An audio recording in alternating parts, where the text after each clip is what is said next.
Kuna hapa video ambayo inasambaa kwenye mitandao ya kijamii na hii ikihusisha sakata la katibu mwenezi wa baraza la wanawake wa Chadema kwa maana ya Bawacha, anaitwa Sagrada Mligo. Yeye amefunguka mara baada ya ile video ambayo ilikuwa inaonekana amepigwa na vitu kama hivyo. Sasa hapa yuko hospitali na analia kwelikweli akiwa anahojiwa hapa wakati akiwa anapatiwa huduma hospitali, si ndio? Kwa hiyo karibu huyo mwenezi amezungumzia sakata la yeye kushambuliwa Machi 25, 2025 mjini Njombe, katika mkoa huo wa Njombe, akidai kuwa aliyemshambulia ni mlinzi binafsi wa makamu mwenyekiti wa Chadema kwa maana ya John Heche. So ameeleza kuwa walikuwa katika majadiliano ya kikao cha ndani alipokuwa akijaribu kujenga hoja, lakini alikatizwa mara kadhaa kabla ya kuamuliwa kutoka nje. Baada ya juhudi kadhaa za kutaka kurudi kwenye kikao, hatimaye aliruhusiwa. Hata hivyo, mlinzi huyo alitokea ghafla na kumshambulia kiasi kilichosababisha kuzirai kabla ya kusaidiwa na polisi waliokuwa jirani, si ndio bwana? So awekea hapa video yake umsikilize vile ambavyo anazungumza kwa uchungu kwelikweli, akiwa analia hapa hospitali akiwa anapewa huduma. Huyu anasema mwigizaji huyu, hawa ndio hao timu shindwa wanaotaka kuharibu chama, ndio akina Mchome, Msusi ya Riko na akina Jacobu, lao moja ila washafeli. Huyu anasema anasikitika sana kwamba tangu ule uchaguzi wa ndani CCM wamefanikiwa sana kukivuruga chama pendwa na imani ya wananchi Chadema. Kila siku tutaona kusikia mambo ya ajabu. Tunaombea viongozi watumie hekima kubwa kutatua matatizo haya. Huyu anasema pandikizi ndani ya chama, hata shambani unaweza kupanda ngano safi, magugu hayawezi kukosa. Huyu anasema kwa kuwa polisi walikuwepo na walimsaidia, itakuwa rahisi kwa yeye kupata usaidizi wa jeshi la polisi kwa kumkamata aliyefanya shambulio hilo. Huyu anasema chama cha Watanzania Chadema hili vipi? Litoleeni maelezo Watanzania wajue, maana litawachafua. Huyu anasema kifupi tu, huyu ni mchombe wa kike, na haya maigizo ya Sagrada nyuma ya pazia yanaratibiwa na Mlamba Asali mwenyewe ili kukwamisha uongozi wa Lissu, jambo ambalo anafeli kweli. Sasa pendekezo langu, naomba Mlamba Asali ajitokeze mwenyewe kufanya haya maigizo, maana wanamwangusha. Okay, wanasema kuhusu tukio la Sagrada Mligo kushambuliwa. Tukemee vikali tukio la Sagrada Mligo kushambuliwa. Ni uhalifu mbaya na hauwezi kuvumiliwa. Tunadai haki kwa Sagrada na tunataka wahusika wote wafikishwe mbele ya sheria. Stop violence against women. Justice for Sagrada. No reform, no election. Wanasema they haven't issued any statement to this matter to further clarify the party position.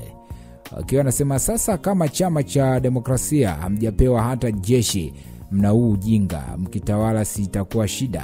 Chadema hii inahitaji ufafanuzi wenu, ila ni aibu. Kwa hiyo ndio hivyo, kila mmoja amezungumza kwa upande wake, si ndio bwana, kuhusiana na hili hapa sakata ambalo lina trendi kwa sasa hivi. Sasa msikilize huyu hapa Sagrada Mligo vile ambavyo alivyokuwa anazungumza, katibu mwenezi wa baraza la wanawake wa Chadema Bawacha, ambavyo alishambuliwa katika mkoa huo wa Njombe. Hii ni VOT Media, hakikisha umesubscribe ili kupata taarifa nyingi zaidi.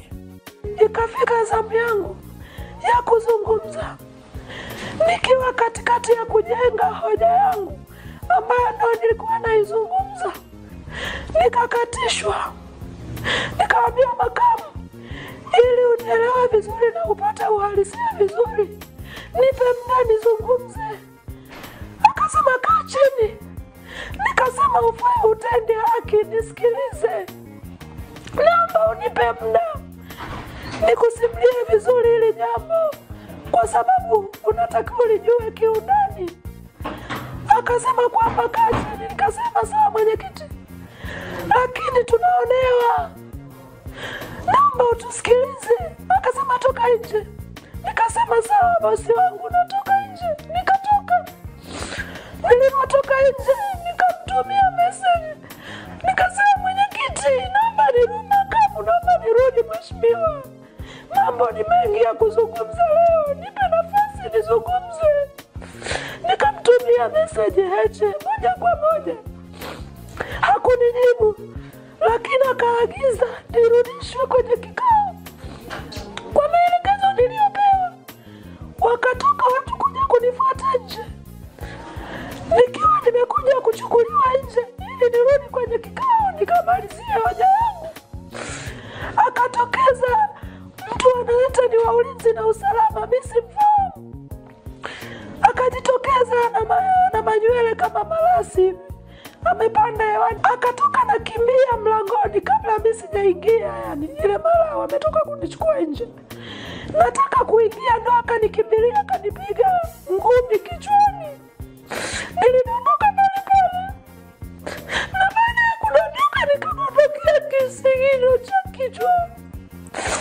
Na mkono ukaenda kujibamiza kwenye jiwe. Baada hapo, ndo wengine wakaingilia. Nikazima kwa muda mfupi. Mimi sikujitambua, nimekuja kujitambua, nimeshikiliwa na watu. Bahati nzuri, kumbe wakati malumbano yale yanaendelea, jeshi la polisi lilikuwa kwenye doria. Jeshi la polisi lilikuwa kwenye doria ya kawaida.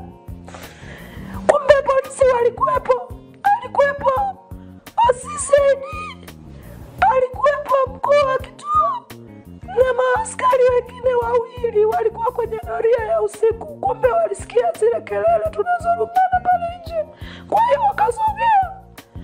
Kwa hiyo OCD na mkuu wa kituo na mawipi wawili waliona mimi nikipigwa, na nikaambia nina uwawa huku mnaona.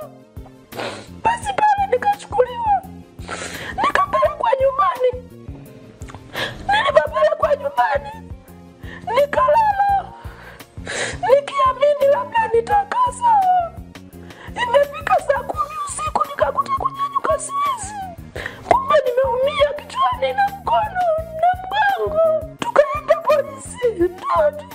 polisi, tukachukua PF3, ndo tukaja hospitalini. Kama mmeona naendelea matibabu, lakini maumivu ni makali sana. Nazidi kuchoka, nimegundua niliumia nilipodondoka pale baada ya kupigwa ile ngumi. Na taarifa nilizopata ambazo ni rasmi, yule aliyenipiga ni mlinzi wake binafsi.